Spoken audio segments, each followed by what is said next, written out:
Hello বন্ধুগণ, আজকে নিয়ে চলে এসেছি একটা চিকেন কষার রেসিপি।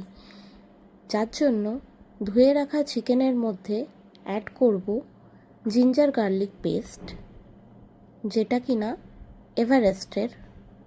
ভালো করে কিন্তু উষ্ণ গরম জলে আমি চিকেনগুলোকে ধুয়ে নিয়েছি। তারপর আদা রসুন পেস্ট অ্যাড করে এটাকে ভালো মতো মিক্স করে নেব। তার আগে দিয়ে দেব এর মধ্যে টক দই পরিমাণ মতো।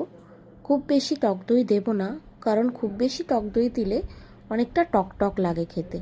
তাই আমি একটু অল্প করেই টক দই দিয়েছি। মাদার ডেয়ারির টক দই, তোমরা চাইলে ঘরে পাতানো দইও ইউজ করতে পারো। এরপর অ্যাড করব একে একে গুঁড়ো মশলা। প্রথমে দিচ্ছি ধনে গুঁড়ো পরিমাণ মতো। এরপর অ্যাড করব আমরা জিরে গুঁড়ো। সবই পরিমাণ মতো অল্প অল্প করে দেব, কারণ আমি যখন আবার মশলা বানাবো তার মধ্যেও কিন্তু এগুলো অ্যাড করব। এগুলো জাস্ট একটুখানি ম্যারিনেটের জন্য ইউজ করে নিচ্ছি। তারপরে অ্যাড করছি কাশ্মীরি গুঁড়ো লঙ্কা। এটা একটু বেশি করে দিলাম, কারণ একটু কালারটা আসবে। এরপর দেব আমি হলুদ গুঁড়ো।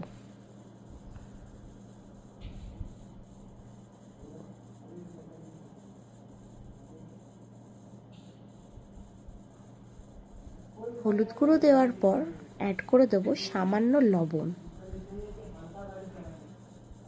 এটাও অল্প করেই দেব, কারণ এরপরে যখন আমি ইউজ করব তখন আমি দেব লবণ। এরপর একটু কাঁচা সর্ষের তেল দিয়ে দেব, একটু বেশি করেই দেব, তাতে টেস্টটা খুব ভালো হবে। এরপর এগুলোকে ভালো মতো করে মিক্স করে নেব, যাতে মাংসর মধ্যে মশলাগুলো ভালো করে ঢুকে যেতে পারে। আর খানিকক্ষণের জন্য ম্যারিনেট করতে রেখে দেব। ঘন্টাখানিক রাখতে পারলে খুব ভালো। যদি অত সময় হাতে না থাকে, আধা ঘন্টা রাখলেও অনেক। তাতে চিকেনটা খুব চটজলদি সেদ্ধ হয়ে যায়, আর মশলাগুলো ভালো মতো করে চিকেনের মধ্যে চলে আসে। তো আমার ম্যারিনেট করে রেডি হয়ে গেছে, আমি এটাকে ঢেকে রেখে দেব। এরপর কড়াইয়ের মধ্যে আমি সর্ষের তেল দিয়ে নেব। দিয়ে একটু গরম হয়ে গেলে এর মধ্যে একে একে আমি ফোড়ন অ্যাড করব, কিন্তু তার আগে আমি আলুগুলো ভেজে নেব। ডুমো ডুমো করে আলুগুলো কেটে রাখা, এগুলোকে একটু লাল লাল করে ভেজে নেব। আর ঠিক চিকেন কষানোর সময় এগুলোকে অ্যাড করব। চিকেন তো অনেকেই অনেক রকমভাবে বানায়, কিন্তু আমি আমার মতো করে বানাচ্ছি। যদি ভালো লাগে অবশ্যই লাইক অ্যান্ড সাবস্ক্রাইব করে দিও। আরও ভালো ভালো রেসিপি তোমাদের সামনে অবশ্যই তুলে ধরার চেষ্টা করব। ফোড়নের মধ্যে আমি দিয়েছি গোটা গরম মশলা, যার মধ্যে দারচিনি, লবঙ্গ, এলাচ, দুটো শুকনো লঙ্কা, তেজপাতা, এগুলো হালকা করে ভেজে নেব। ভেজে নেওয়ার পর সামান্য একটু গোটা জিরে অ্যাড করব। অ্যাড করে যখন সুন্দর একটা স্মেল ছাড়বে, তখন এর মধ্যে আমি অ্যাড করে দেব কেটে রাখা পেঁয়াজগুলো। পরিমাণ মতো যতটা মাংস নেবে ঠিক তার হাফ পেঁয়াজ নেবে। পেঁয়াজ বেশি পড়লে টেস্টটাও ভালোই হবে, তবে যেন খুব বেশিও পেঁয়াজ না হয়ে যায়। কেটে রাখা পেঁয়াজগুলো আমি তেলের মধ্যে দিয়ে দিলাম। এবার ভালো মতো করে একটু নেড়ে চেড়ে নেব। দিয়ে এর মধ্যে আমি অ্যাড করে দেব সামান্য লবণ, যাতে পেঁয়াজগুলো খুব চটজলদি আমার মেল্ট হয়ে যায়। আর এর মধ্যে কেটে রাখা টমেটো আমি অ্যাড করে দেব। এগুলো যখন আমি পেঁয়াজ ভাজবো তখন ওর সাথে অ্যাড করব না, যখন মাংস কষাতে দেব তার সাথেই কিন্তু ওটা গলে যাবে। পেঁয়াজ কিন্তু আমার অনেকটাই গলে গেছে। এরপরে আমি এর মধ্যে অ্যাড করে দেব জিঞ্জার গার্লিক পেস্ট, দিয়ে নেড়ে চেড়ে নেব। হালকা যখন পেঁয়াজের সাথে এটা ভাজা হয়ে যাবে, তারপর একে একে এর মধ্যে হলুদ গুঁড়ো অ্যাড করে দিলাম। একটু বেশি করে দিলাম, কারণ তখন আমি কম হলুদ ইউজ করেছিলাম, তোমরা পরিমাণ মতো ইউজ করে নিও। এরপর ধনে গুঁড়ো দিলাম, এরপর দেব জিরে গুঁড়ো। জিরে গুঁড়ো তোমরা কিন্তু একটু কম করে দিও, বেশি জিরে গুঁড়ো দিলে অনেকটা কিন্তু তেতো লাগে। এরপর কাশ্মীরি লঙ্কার গুঁড়ো দিলাম, এটাও একটু বেশি করে দেব কালারের জন্য। এরপর চিকেন মশলা অ্যাড করলাম, খুব সামান্যই ছিল, তাও দিয়ে দিলাম, না দিলেও পারো, এটা অপশনাল। তারপরে লবণ দিয়ে ভালো মতো করে নেড়ে চেড়ে নিতে হবে। আস্তে আস্তে যখন তেল ছাড়বে ততক্ষণ অবধি মাংসটাকে অ্যাড করব না। পেঁয়াজ থেকে যখন ভালো মতো তেল ছেড়ে দেবে তখনই আমাদের মশলা হয়ে যাবে। সামান্য একটু জল অ্যাড করে দিলাম,